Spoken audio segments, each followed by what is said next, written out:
Hi, we have a world where we have super complex issues to deal with that are actually complex and they're real. They're going to require complexity thinking, nuanced conversations with diverse folk. And we need to be able to understand how to approach these different issues. And when it comes to approaching these different issues, there's a lot of different approaches we can take. And polarity thinking, I find to be a really helpful tool for understanding how to think about these different polarities of approaches. And now, polarity thinking, obviously, we have polarization, but polarity thinking is a little bit different than that. When we're considering the big decisions, these wicked problems, it seems like we have a choice we have to face. Do we deal with it this way or do we deal with it that way? Do we take this approach or do we take that approach? Now, those questions exist. There actually are polarizing approaches that are important to consider as we're thinking about which way to approach different things. But there's different kinds of polarities, and we're getting confused about it. So there's polarities that are problems that we need to solve. And then there are polarities that we need to figure out how to manage the tension between the two sides. Now, problems to solve. This is an either or choice that we just get to make. So how do we know if it's a problem we need to solve? One is that we make the choice and it's done. It's all settled. We don't have to do anything else. We make the choice once and then it's there. So do I eat this meal or do I eat that meal? That's not anything we need to manage. Maybe we get to we can think about the different approaches we take to that question. When we hire this person, hire that person, vote for that person, vote for this person. So those choices are real. And we also consider them independently from each other. We can look at the fried chicken and we can look at the lasagna and we can really weigh the lasagna in its own right or weigh the fried chicken in its own. We don't have to understand what lasagna is to eat a fried chicken or vice versa. Now, the other kind of polarities is called an interdependent polarity. And this is where both and thinking comes into play. And one of the mistakes that we make is that we try to make choices about it. See, a polarity that's interdependent means that they look like they're opposites, but they actually give each other meaning. So each one is giving meaning to the other. And we actually can't have one without the other. Like one of the most basic, simple polarities is the old way of doing something or the new way of doing something. If we talk about the old way, it immediately gives rise to the question of the new way. Another super basic polarity is inhale and exhale. We can't really understand inhale and exhale without one or the other, and we can't actually make a choice. So when we try to make a choice, this is where we get ourselves into polarization or chronic conflict. When you have an interdependent polarity, choosing one side or the other is going to make it a destructive, degenerative situation. So if I'm trying to inhale and I decide that exhaling is bad, I'm going to eventually pass out, probably. We're not going to try it right now. But if we just try to do things only the old way, we actually it can get real messy pretty quickly. If we're just trying to do things the new way and just try to forget anything that we learned from the past, we're going to get into trouble that way as well. But this becomes a chronic conflict when they get framed as a choice, because if they're constantly co-creating each other, then every time someone says, let's do it this way, then someone's going to say, yes, but what about this other way? Now, so they become destructive if we make the choice. But what's really cool about interdependent polarity is that if we can get both of them working together, then it becomes generative and beneficial and very positive things can happen. So I get to, do my breathing, staying alive, getting enlightened in my meditation or something. Or if I'm keeping track of the things I've learned from the past and keeping track of the things that I've learned in the future and constantly changing, then I get to build off of the past as I create new things. So that becomes a beneficial generative process. Now, another thing that's interesting about interdependent polarities is that the positive qualities of one polarity actually solve the problem of the negative qualities of the other one. But this also leads to the dynamic, the fact that they have positive and negative qualities, each one. We get ourselves into this situation where usually people, when they're in a polarized space, are looking from the positive side of their side and they're looking at the negative qualities of the other side. And they're not willing to admit to the shadow side of their own perspective. And they're definitely not willing to admit the positive qualities of the other side. I'm just going to give a couple examples of this, and and and then I'm going to show you a tool that we can use to sort of understand interdependent polarities and actually learn how to manage them in a way that's, I think, pretty amazing. In fact, for me, once I understood interdependent polarities, I see them everywhere, and it's become just like a very powerful default way of thinking for me. So some examples of classic interdependent polarities. One of them is centralized or decentralized. Do we spread control out to the group, or do we try to center it into the center? Like on one hand, people will be more engaged, but we lose kind of control and everything spreads out, or we centralize it and everyone feels like they're being under the boot of the authority and happening just the way we want it. Another way of organizing that comes up is collaboration more useful, or is independence more useful? So, do we focus on collaboration or independence? Do we focus on the whole, or do we focus on the parts? Do we try to figure out what's best for the organization, or do we try to figure out what's best for each individual? There's different ways of kind of processes that we can think about with interdependent polarities. Some examples are, do we prepare? Do we learn? Or do we act? Are we trying to figure out how to prepare for what we're going to do, or do we just go out there and do it? Or do we try to focus on really focusing on the long-term decisions, long-term sustainable decisions, or do we deal with what's right in front of us right now? So those, again, I'm saying or, but they're really and. We actually have to pay attention to the short term and the long term. Some other kinds of interdependent polarities might be about how we relate to others or the world around us. So we can either have grievance is one approach, and we have gratitude. Say, I don't like the way it happened, or we can say I'm really grateful for the way it happened. When we see someone making a huge mistake in this world, we can act with justice, and we also have the option of acting with mercy. We can forgive, or we can exact punishment, and or we can talk with candor, and we can talk with diplomacy and try to make it really easy for me to hear what you want, what I want you to I can make it easy for you to hear what I want to say, or I can just say it exactly the way I want it, and I don't really care how it lands on you. These are the kind of choices that we're making, and I think it's worth understanding that in any given moment, we actually do need to choose one or the other. Do I do it this way or do it that way? The problem happens when we're doing one at the exclusion of the other one. And that's where things can get wild. So actually, I'm going to show you a tool that can help us understand and talk about interdependent polarities. This tool comes from Barry Johnson. He's wrote a book called Polarity Management, I think in the 90s. He has other organizations now called Polarity Partnerships.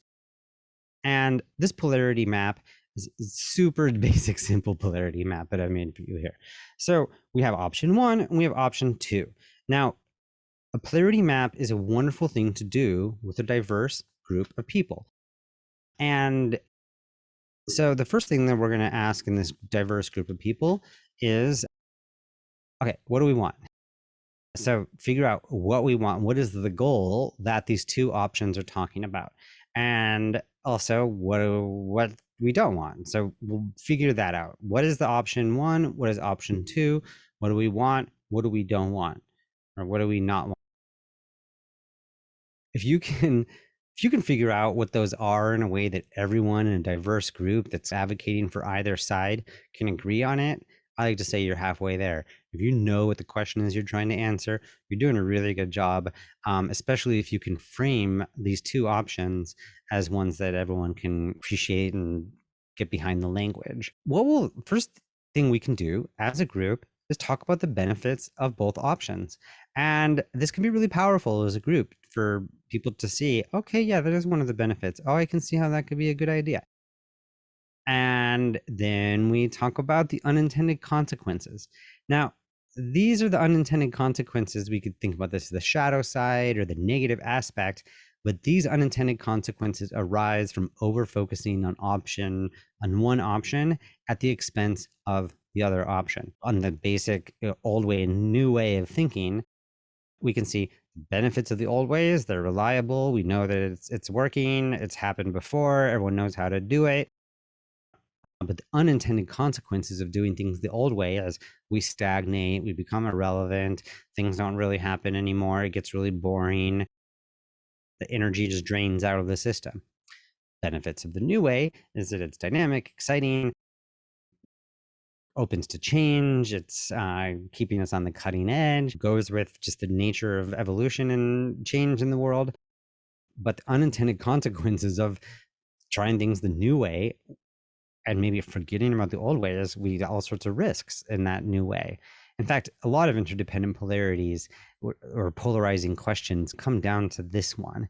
In a certain way, you can almost think about the left-right divide as preserving what's right and what's working, or fixing what's wrong and trying to sort of come up with new often, though, when we're looking at something, we're looking at the focusing on just two at a time.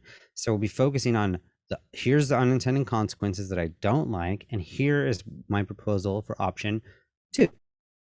But then that's problem is if we just go do option two all day long, then eventually we're going to get into that over focus on option two is going to make lead into the unintended consequences. But usually the unintended consequences can be solved by going back to the other side and embracing the positive effects of the other one. And of course, this circles around and we get ourselves this clever, beautiful infinity symbol here.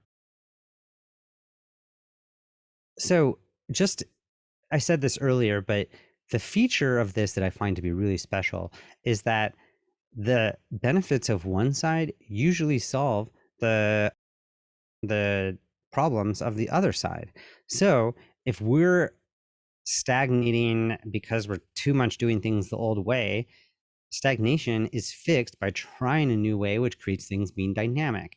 But if it's too risky and unknown to go into the new way of doing things, well, we can fix that by remembering what do we know that works, how can we stick to our roots, and again, the cycle goes on.